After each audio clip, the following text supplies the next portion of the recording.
యాదాద్రి జిల్లా కలెక్టర్ గారిని రాజ్యసభలో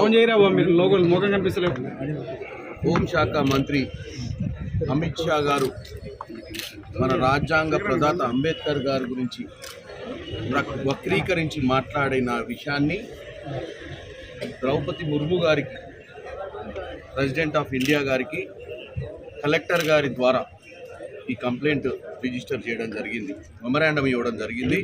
దీనికి మా విప్ గారు ఆలేరు ఎమ్మెల్యే బీర్ల ఐలయ్య గారు, భువనగిరి శాసనసభ్యులు అనిల్ రెడ్డి అన్న గారు, అలాగే ఇక్కడికి చాలామంది నాయకులు అందరికీ పేరు పేరున ధన్యవాదాలు తెలియజేస్తున్నాను. ఎందుకంటే మనందరి బాధ్యత ఈరోజు, మనమందరం కూడా ఈరోజు ఈ యొక్క కార్యక్రమాన్ని, ఎందుకంటే ఇక్కడ అన్న చెప్పారు, ఇప్పుడు అన్న బీర్ల ఐలయ్య అన్న రాజ్యాంగంలో ఆ రాజ్యాంగం రాయడం వల్లనే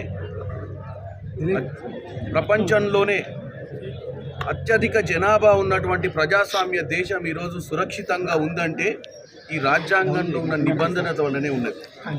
ఈరోజు బీజేపీ వారు 75 సంవత్సరాల రాజ్యాంగ దినోత్సవాన్ని చేశారు మొన్ననే పార్లమెంట్లో. చేసిన 4 రోజులకే వాళ్ళ కడుపులో ఉన్న మాట బయటపడ్డది. వాళ్ళకి ఏ రోజు కూడా డాక్టర్ బాబాసాహెబ్ అంబేద్కర్ గారి మీద గౌరవం కానీ, మన రాజ్యాంగం మీద గౌరవం కానీ, మన 3 రంగుల జెండా మీద కూడా గౌరవం లేదు వాళ్ళకు, జాతీయ జెండా మీద.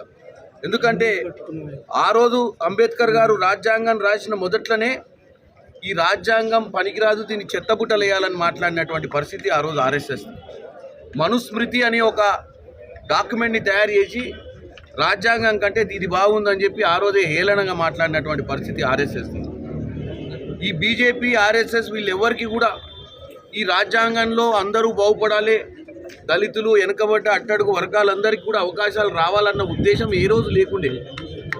ఈరోజు ఈ భారతదేశంలో ప్రజలు గమనించారు కాబట్టి మనం ఆపదల నుంచి బయటపడగలిగినాం.